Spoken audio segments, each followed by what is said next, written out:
All right, how's everyone doing? I am Rich CELENZA. Thanks for checking out my channel. I got my co-host again, Robert Benenati. Hey, how's it going? This guy's a pain in the ass. I am. What we're going to get into today is being a perfectionist. Is it a blessing or a curse? I am going to start off saying this because my father and my uncle used to have a saying, there's no such thing as perfection, but if you don't aim for it, you'll never get close. But what I want to get into with Robert, because he is definitely a perfectionist. And I'm exhausted from being a perfectionist. Actually, I wanted to go the other way and just do things and not get caught up with it being perfected, especially when doing my podcast and YouTube. I went the other way with it. When I met Robert, he was still being a perfectionist with his podcast, and I even think with his YouTube, which is great, still is. We were both on opposite ends of the spectrum here, right? Yeah, but some things rub off, and and I'm getting to understand to a certain point. Yet, you know what? You will never be perfect. So Yep. it's always like a dog chasing its tail, right?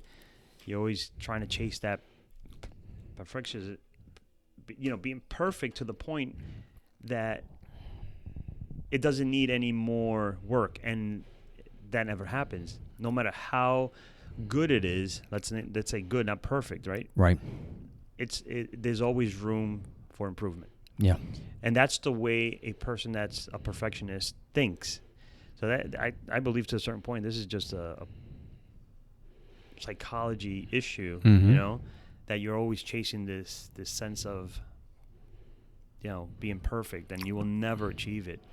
So I think it's been rubbing off a little bit of your perspective on things like that. And I'm like, you know what? It's good enough and way better than maybe many others out there. And kind of enjoying enjoying and enjoying the process. Yeah, it's about enjoying the process now. I'm doing it, and it works. It's good. So leave it alone. When I made my first film, still horrible audio, but I did it. I'm not saying I did it intentionally. I didn't have the money or resources back in 1988, 99. But when I made my film, I wanted to do a mockumentary where it looked extremely rough, where you couldn't hear what everybody was saying, and you were kind of a fly on the wall. It was almost like you were watching surveillance. And people after the film come out, they're like, Rich, I couldn't hear this. Your audio's screwed up, and the audio is more important than the visual and all these things. I'm like, when you're in the real world, you don't hear everything. You don't even know what you're looking at half the time. It's kind of in your head. And people be like, well, aren't you kind of a perfectionist? You would have thought. I'm like, yeah, the perfection was in the imperfection. And it came out perfect for me. So for what you wanted, right? Yes, to a certain degree. Right. Certain things I wish I had better audio, and I'm like, in the future, which I wouldn't mind doing, is just subtitling it, right?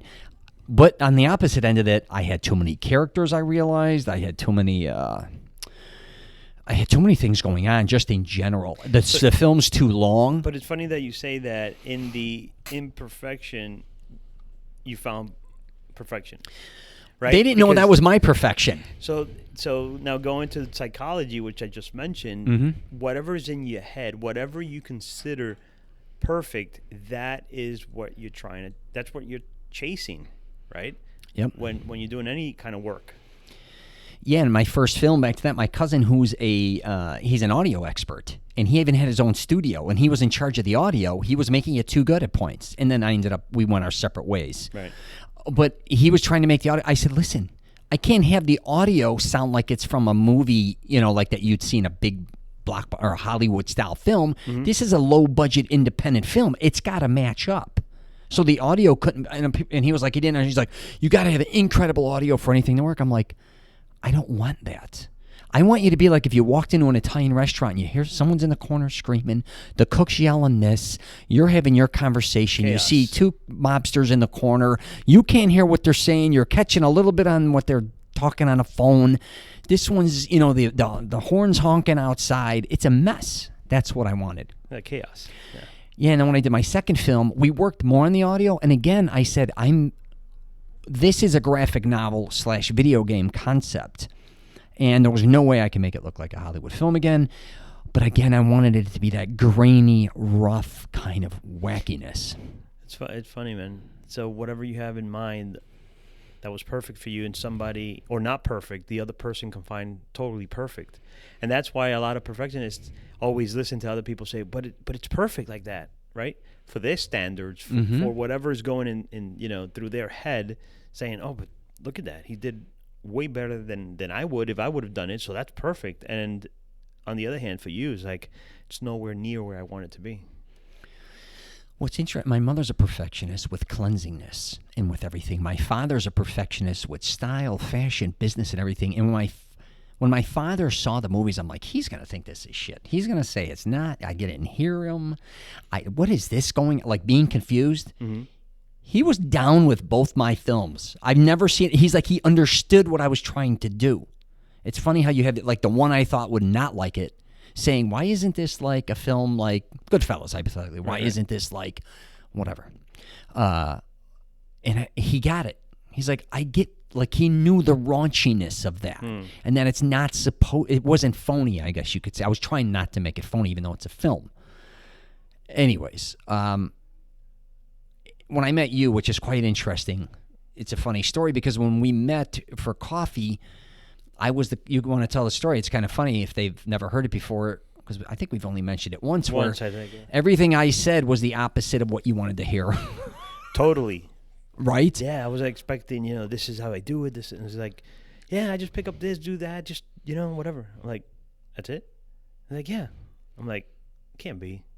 I didn't want you to spend any money. I tell people, I just want you to get the content. I just put my phone sideways. I put the white mic, the headphones that come with the phone. Yeah. I just do it like that and just.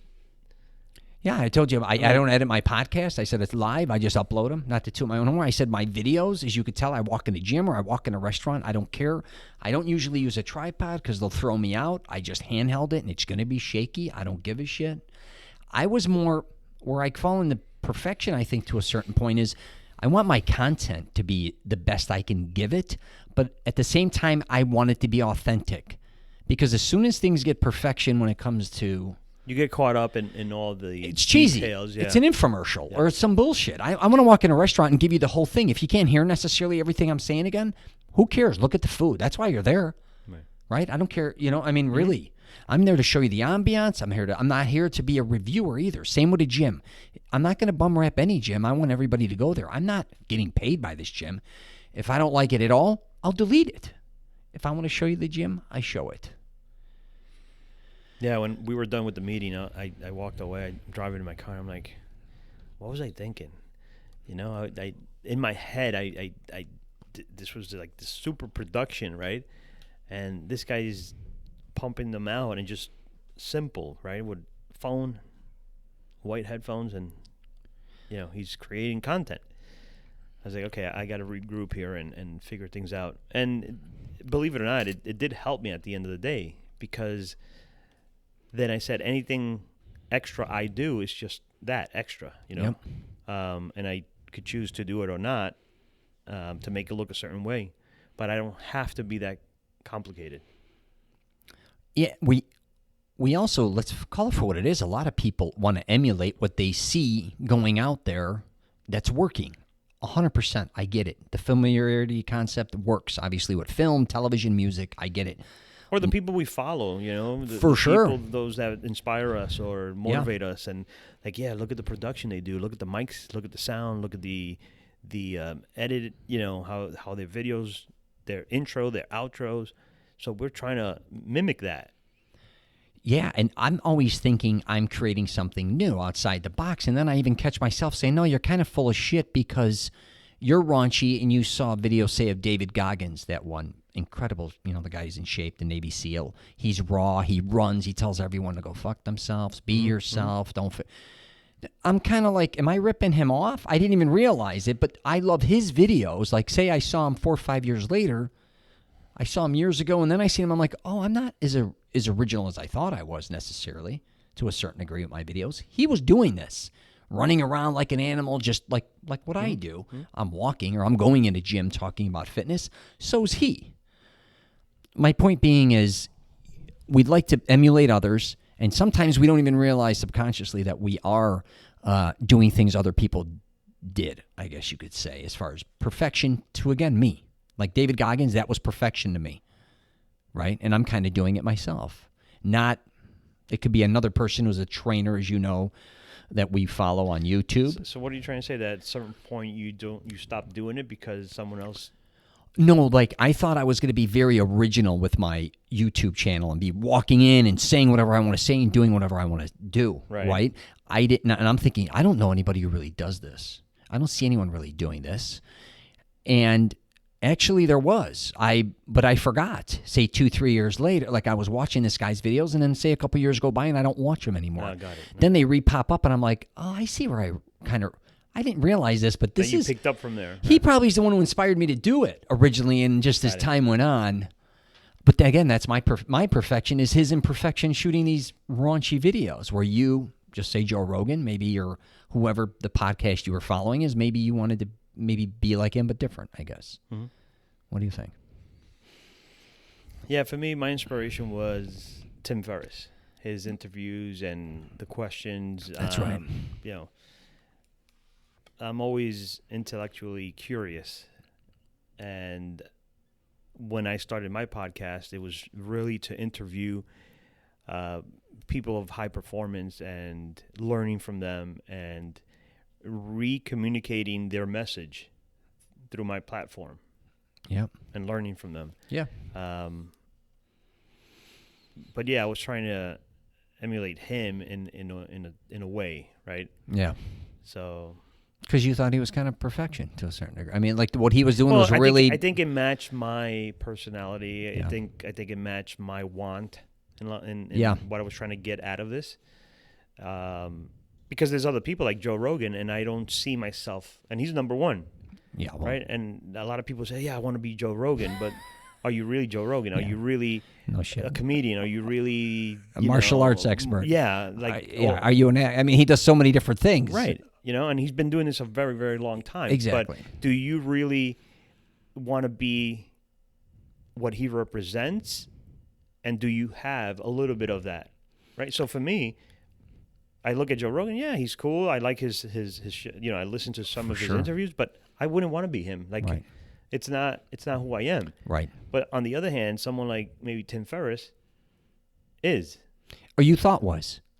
Now that you're doing your own thing, you're like, I'm not necessarily anything like him to a certain degree. Some things, but if you think about it. Some things, again. Yeah, but you found your own voice. I'm curious where I want to learn. I'd rather, talk to someone. I could sit down and have coffee for hours with someone that has something incredible to share. Right. Something that I don't know. Like I didn't have knowledge of, or I was curious about and heard about it, but I didn't really know how it works. I could sit down and listen to them and really learn from them, right? Yep. Versus, I don't know, yeah. watching TikTok or whatever, right? Something that's not being productive in my life. So for me, that's just my personality. That's something that Tim Ferriss would do. He would learn from it, break it down, simplify it, and then share it again. Right.